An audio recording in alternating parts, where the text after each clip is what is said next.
जय श्री राम। आपका बहुत बहुत स्वागत है। क्या आपने कभी देखा है कि कैबिनेट मिनिस्टर मुख्यमंत्री से मिलने आए लेकिन उसे मुख्यमंत्री के घर में न जाने दिया जाए, उसकी कार को बाहर गेट के बाहर ही रोक दिया जाए? ऐसा हुआ है पंजाब के अंदर आम आदमी पार्टी में। जब कैबिनेट मंत्री प्रदेश अध्यक्ष अमन अरोड़ा मुख्यमंत्री भगवंत मान के घर पर जा रहे थे तो उनकी कार को गार्ड ने बाहर ही रोक लिया और उन्हें अंदर ही नहीं जाने दिया गया और दूसरे मंत्री बगल से निकल निकल के गेट के अंदर चले गए। और तब अमन अरोड़ा को मुख्य सचिव की मदद लेनी पड़ी, कैबिनेट मंत्री को मुख्य सचिव के पी सिन्हा की मदद लेनी पड़ी और बताना पड़ा मैं मंत्री हूं, अंदर जाने दो। और सिन्हा के कहने पर गार्ड ने उन्हें अंदर जाने दिया। अभी आम आदमी पार्टी की एक अलग तरह की लड़ाई इस घटना से सामने आ गई है। बाढ़ की स्थितियां पंजाब में है, उसके कारण पार्टी को कई चीजों का सामना करना पड़ रहा है। टारगेट में है पार्टी, कई कमियां खामियां भी निकल कर आई हैं, लेकिन एक कहानी पार्टी के अंदर चल रही है और ये कहानी मीडिया रिपोर्ट्स में निकल कर आई कि भगवंत मान और प्रदेश अध्यक्ष अमन अरोड़ा के बीच में सब कुछ ठीक नहीं है और भगवंत मान की इनसे भिड़ंत चल रही है। और ये बात सिर्फ अमन अरोड़ा और भगवंत मान की नहीं है। आम आदमी पार्टी में इस वक्त एंटी इनकम्बेंसी से निपटने के लिए तरीका खोजा जा रहा है और उस एंटी इनकम्बेंसी का सबसे बड़ा जिम्मेदार भगवंत मान को माना जा रहा है। ये बात केजरीवाल भी मानते हैं और दिल्ली चुनाव हारने के बाद पंजाब में दखल देने का एक बड़ा मकसद ये था कि भगवंत मान को साइड करके ऐसी छवि बनाई जाए कि पार्टी जो है, सरकार जो है, वो लोगों के लिए काम कर रही है, क्योंकि भगवंत मान 2.5 साल सिर्फ हेलीकॉप्टर सेवा देने के लिए उन्होंने निकाल दिए। लेकिन उस वक्त क्योंकि तुरंत इधर दिल्ली के चुनाव हारे थे और फिर पंजाब में दखल दी थी, तो तुरंत जो है भगवंत मान को हटाना भी संभव नहीं था, विकल्प भी बड़ा मुश्किल था।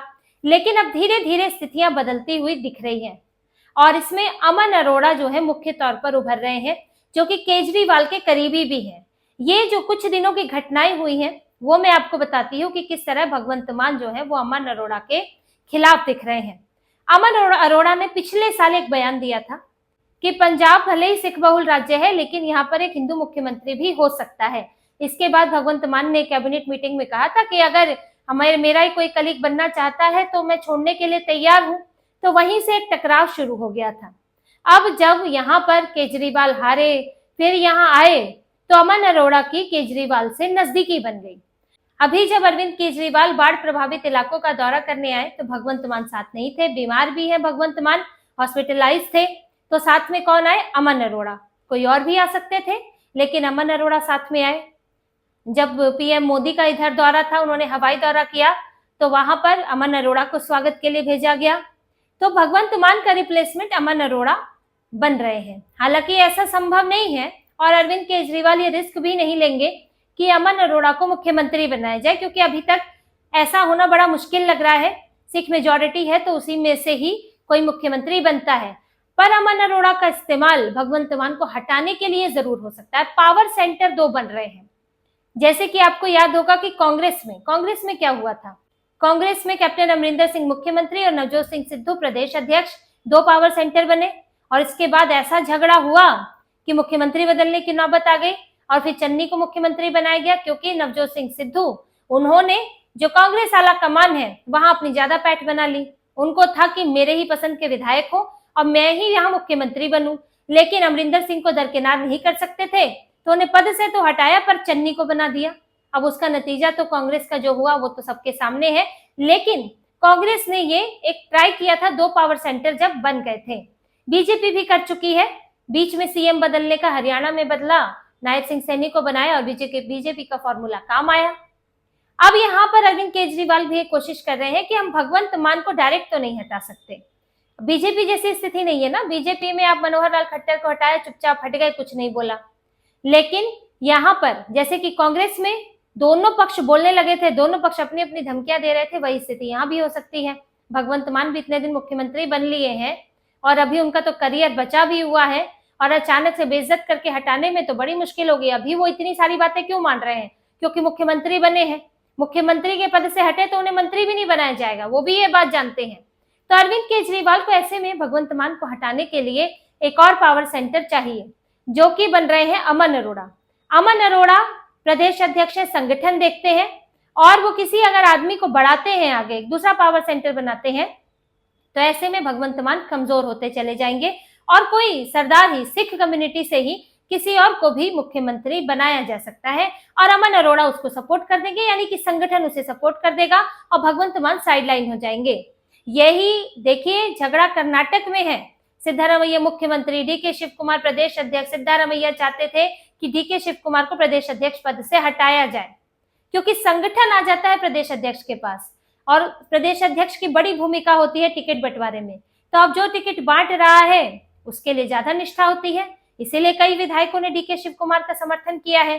तो ये दोनों दो पावर सेंटर हर पार्टी में होते हैं, इसमें समन्वय की जरूरत होती है, लेकिन यहाँ समन्वय बिगड़ता हुआ दिख रहा है आम आदमी पार्टी में, और केजरीवाल इसे शांत करने की बजाय इसे बढ़ाते हुए ही दिख रहे हैं। भगवंत मान से उनकी परेशानी तो है, क्योंकि अभी पहले जो लैंड पूलिंग पॉलिसी में तो इनकी परेशानी बड़ी ही, उससे पहले भी भगवंत मान की छवि अच्छी नहीं है, उन्हें सिर्फ स्टाम्प पेपर मुख्यमंत्री, स्टाम्प वाले मुख्यमंत्री कहा जाता है, और पिछले 2.5 साल में कुछ भी पंजाब में नहीं हुआ है, बल्कि पंजाब जो है वो घाटे में गया, और ऊपर से इन्होंने ड्रग्स को लेकर भी कुछ नहीं किया। जब अरविंद केजरीवाल दिल्ली में चुनाव आ रहे फिर यहाँ पर कूदे, तब इन्हें लगा, इनको ये महसूस हुआ दिल्ली में आखिर कैसे चुनाव आ रहे, इनका कोई बेस खत्म नहीं हुआ था, लेकिन अरविंद केजरीवाल, इनकी छवि खराब हुई, इन्होंने जो काम नहीं किए, ये प्रदूषण से लेकर यमुना की सफाई, जाम की स्थिति, पानी भरने की स्थिति, ये सब चीजें जो इन्होंने कहा था कि हम सब ठीक कर देंगे, चमका देंगे दिल्ली, उसमें इन्होंने कुछ नहीं किया, भ्रष्टाचार लगाया। तो इनकी एंटी इनकम्बेंसी थी। अब इन्हें लग रहा है कि पंजाब में भी एंटी इनकम्बेंसी हमारे लिए हो सकती है, क्योंकि अब फ्री वाला आइडिया ज्यादा काम कर नहीं रहा है और पंजाब में ये लोग फ्री दे भी नहीं पा रहे हैं। समस्या ये भी है, महिलाओं को पैसा अभी तक नहीं दे पाए हैं, क्योंकि पैसा ही नहीं है पंजाब सरकार के पास। तब इन्हें लगता लगा जो एक तय फॉर्मूला है कि एंटी इनकम्बेंसी मिटाने का फॉर्मूला ये होता है कि आप मुख्यमंत्री बदल दें, सरकार का चेहरा बदल दें। अब सारे विधायक और मंत्री तो बदल नहीं सकते, तो लोगों को एक नयापन देने के लिए, जनता को, कि हमने देखो मुख्यमंत्री बदल दिया है तो अब सब बदल जाएगा, नेतृत्व बदल दिया है, तो ऐसे में सारी चीजों का ठिकरा मुख्यमंत्री पर फोड़ दो। तो यही अरविंद केजरीवाल के दिमाग में भी आया, इसीलिए यहाँ ताबड़तोड़ पहले उन्होंने हम ड्रग्स पर कार्रवाई कर रहे हैं, हम क्या क्या, हम शिक्षा क्षेत्र में काम कर रहे हैं, ये सारी चीजें दिखाने की कोशिश की, लेकिन ये पासा भी उल्टा पड़ गया। ये आ गया कि पंजाब में भाई दिल्ली का दखल बहुत ज्यादा बढ़ रहा है, अब पंजाब की सरकार की कोई हैसियत नहीं रही। अब यहाँ भी जब ये चीज भी उल्टी पड़ गई है, तो फिर ऐसे में एक ही उपाय बचता है कि सरकार का चेहरा बदलो। अब अरविंद केजरीवाल खुद तो मुख्यमंत्री बन नहीं सकते हैं, तो उन्हें कोई और ढूंढना पड़ेगा। वो डायरेक्ट भी कोई फैसला नहीं ले सकते हैं, उन्हें ये दिखाना पड़ेगा कि पंजाब के अंदर से, पंजाब के इनकी पार्टी के अंदर से ही ये मांग उठ रही है। जैसे कि इनकी एक बार बात हुई थी कुमार विश्वास से, तब ये चाहते थे कि मैं मुख्यमंत्री बनूं, पंजाब का मुख्यमंत्री बनूं, जब ये पहली बार पंजाब का चुनाव लड़ रहे थे। लेकिन तब कुमार विश्वास ने कहा था कि पंजाब एक अलग तरह का राज्य है, वहां इस तरह बाहर से मुख्यमंत्री स्वीकार नहीं होगा। तब अरविंद केजरीवाल ने एक फॉर्मूला सुझाया था, उन्होंने कहा था कि मैं डायरेक्ट अपना नाम नहीं लूंगा, पहले तो मुख्यमंत्री कोई और ही होंगे, लेकिन फिर उनके खिलाफ एक आवाज उठेगी, फिर पार्टी में झगड़ा होगा, फिर एक नया पावर सेंटर बनेगा, उन पावर सेंटर के बीच में झगड़ा होगा, फिर शांति बनाए रखने के लिए मेरा नाम उछाला जाएगा कि हाँ भाई अब यहाँ तो सब झगड़ रहे हैं, तो भैया आप ही आइए अरविंद केजरीवाल जी और सरकार को स्टेबल कीजिए।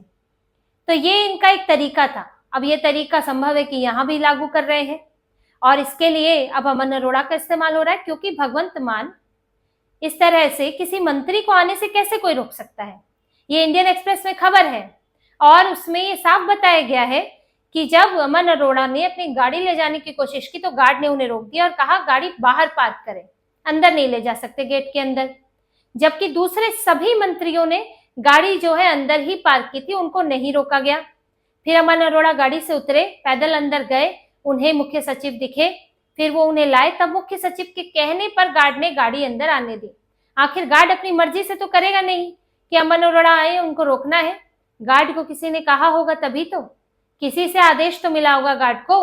तो यह आदेश क्यों मिला, किससे मिला, इसके पीछे सवाल तो खड़े होते हैं, और ये आम आदमी पार्टी की बड़ी बगावत की तरफ इशारा करता है। विधायक तो परेशान है ही इनकी पार्टी के, इस वक्त पहले ही परेशान थे, कोई पूछ नहीं रहा था, और अब तो बाढ़ के कारण जो अव्यवस्था खामियां निकली है अपने इलाके में इनकी, हालत खराब है, शक्ल दिखाना मुश्किल है, और इससे पहले भी कोई ऐसे काम नहीं हुए हैं कि वो अपनी अचीवमेंट दिखा सके।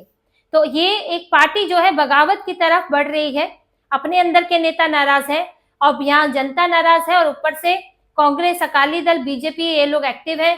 खासतौर से बाढ़ के मामले में अकाली दल और कांग्रेस बहुत एक्टिव है, संगठन भी वहां ज्यादा मजबूत है, लोगों की मदद कर रहे हैं, लोगों को सिर्फ ऐसे पैसों के अलावा लोगों के पास जा जाकर उनकी मदद कर रहे हैं, अपने कार्यकर्ताओं को लगाया हुआ है। तो उनका एक अच्छी, एक बेहतर छवि बनाने का उनके लिए मौका है, और वो आम आदमी पार्टी को साफ टारगेट कर रहे हैं। तो ऐसे में अरविंद केजरीवाल छवि सुधारो कार्यक्रम शुरू कर सकते हैं, और ऐसे भी बाढ़ में जब सीएम को दिखना चाहिए था तो अब वो बीमार है। अब हालांकि वो अपनी बीमारी पर किसी का कंट्रोल तो है नहीं, लेकिन इसका असर पार्टी पर तो पड़ ही जाता है। जहां घूम घूम कर दिखने चाहिए थे, अब उन्हें अस्पताल से मीटिंग लेनी पड़ रही है। कैबिनेट मीटिंग जो उन्होंने अभी ली है अस्पताल से, उसी के लिए अमन अरोड़ा पहुंचे हुए थे, और अरविंद केजरीवाल को ये बात खास पसंद नहीं आ रही है, क्योंकि अब यहाँ पर अरविंद केजरीवाल गुजरात पहुंचे, यहाँ कोई चेहरा ही नहीं दिख रहा है। अब कैसे दिखेगा कि भाई लोग मिल रहे हैं, काम कर रहे हैं, लोगों के साथ जुड़े हुए हैं। आपका जो वहां पर लीडर है अभी वो ही फिलहाल जो है सार्वजनिक रूप से सामने नहीं आ सकता है। तो ये सारी चीजें भगवंत मान के खिलाफ जा रही है, और अरविंद केजरीवाल अब एक नई तरह की रणनीति पर विचार कर रहे हैं, और इसीलिए अमन अरोड़ा उनके साथ नजर आते हैं, और भगवंत मान अमन अरोड़ा को दूर रखना चाहते हैं। तो इसी तरह की और खबरें और विश्लेषण आपके लिए लाते रहेंगे। हमसे जुड़े रहिए, सब्सक्राइब कीजिए, कमेंट कीजिए। बहुत बहुत धन्यवाद। जय श्री राम।